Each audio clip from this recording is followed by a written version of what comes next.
Hey everyone, Hannah here and welcome back to another video. And today I want to talk about the two stocks that I'm going to be buying for the rest of 2022. That's right, you heard that correct. I'm only going to be buying two stocks for the rest of the year.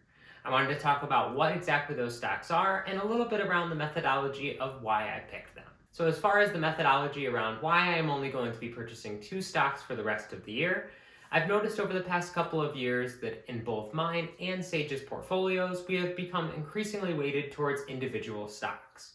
And while individual stocks can be great mixed into an entire portfolio, and while you are young, you are supposed to focus more on growth-centered stocks, it does worry me a little bit that the vast majority of our account is in high-level growth stocks or in small-cap stocks that are extremely volatile.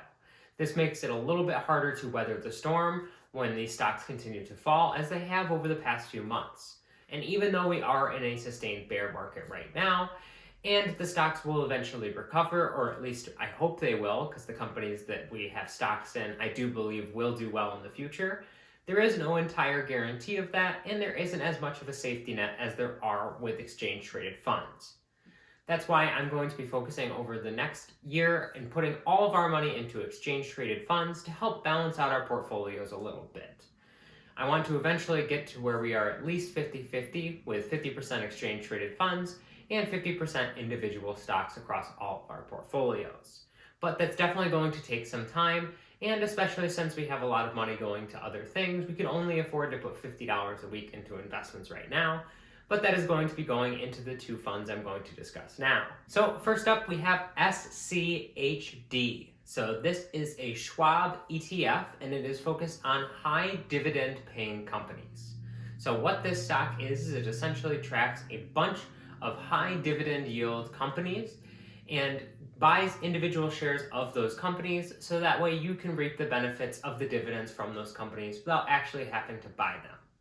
Now, in this ETF, there are many different companies, but the primary holdings include such big names as Home Depot, Pepsi, and Pfizer, so they are definitely big consumer staples that are well established and will continue to do well for many years. The reason why I want to build our dividend portfolio, since we do not have really any dividends to speak of besides a little bit in realty income currently, is because I think dividends are an important part of the entire investing picture. And even though some people say that dividends should wait until later in life, and while you are younger, you should be focusing entirely on growth, I do believe that balance is the best way to get through anything, and especially with the storms that I have been seeing in the stock market over the past year, I want to make sure we're set up so that way when we look at our accounts, it's not nearly as much of a headache over that time. And the best part about exchange-traded funds is that even if you need to sell them, even if it is an extreme bear market and the stock has gone down quite a bit, it will not have gone down typically nearly as much as individual stocks would have. Now, SCHD pays out a dividend every single quarter. That means every single quarter I am paid out a dividend of 30 to 60 cents per share in my investment account. Now, what's great about this is that since it's in our Roth IRA, those dividends come back to us and we are able to reinvest them back into the stock without having that create any kind of tax implication at all. It's all entirely tax-free through our Roth IRA. So by building up these dividends over time, eventually you will be able to buy more and more of that said stock, and eventually you will be able to balloon and create some really massive amounts down the road. The best thing about SCHD is possibly the extremely low expense ratio. It's currently sitting at 0.06, and that is super low as far as exchange-traded funds go. That means not a lot of the money that we make will be going back into Schwab's money, which will be great. The other stock we are going to be purchasing over the next year is going to be VOO. Now, this is an ETF through Vanguard that is going to track the S&P 500. Now, it's going to track the S&P 500 entirely directly, and so the shares will be relative as to what the S&P 500 is.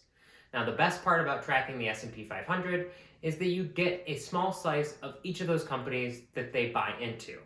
And so the weight of the S&P 500 is extremely heavily weighted towards primarily tech stocks, since they have the largest market caps in the S&P 500. And so this is a great way for us to still invest in companies like Apple and Tesla and Google without having to buy those individual shares and make our portfolio all that much more rocket shippy when the ups and downs come. The S&P 500 is extremely stable, and it's a great cornerstone to any investment portfolio and we've definitely been neglecting it over the years. So I'm really excited to invest more into VOO and create a portfolio more centered around the S&P 500 while still allowing our portfolio to have some space for individual stocks. Now, VOO also pays out a dividend every single quarter. That dividend is usually somewhere around 70 cents to the most recent of $1.50 every single quarter, which will really help compound over time. And last but not least, the expense ratio of VOO is even better than SCHD. It's sitting at 0.03%. This means that hardly any money that we are ever going to make will end up going back to Vanguard, and it will all stay with us, which is the best way to use exchange-traded funds, is to get that expense ratio as low as possible. It has been fun pouring money into individual stocks, but for right now, I cannot keep pumping money into them. I'm not going to be selling any of our shares in the individual companies that we have purchased by any means. This is just a way to build up our portfolio in a different way, so that way we are a little bit more safeguarded against potential drops in any of our stocks. That way, if one stock drops 20 to 30%, the S&P 500 will be there to kind of hold our portfolio together. Well, that's all I have to say about the two stocks that we are going to be buying for the rest of 2022. I hope you enjoyed this video, and if you did, please make sure to give it a like, as that really helps my channel grow and spread out to more people. I would love to hear about what ETFs you use down in the comment section below. And last but not least, please make sure to subscribe to the channel and hit the notification bell. That way you can be alerted every single time I upload a video, whether it's about the finance or fun stuff side of this channel. Thank you all so much for watching, and take care.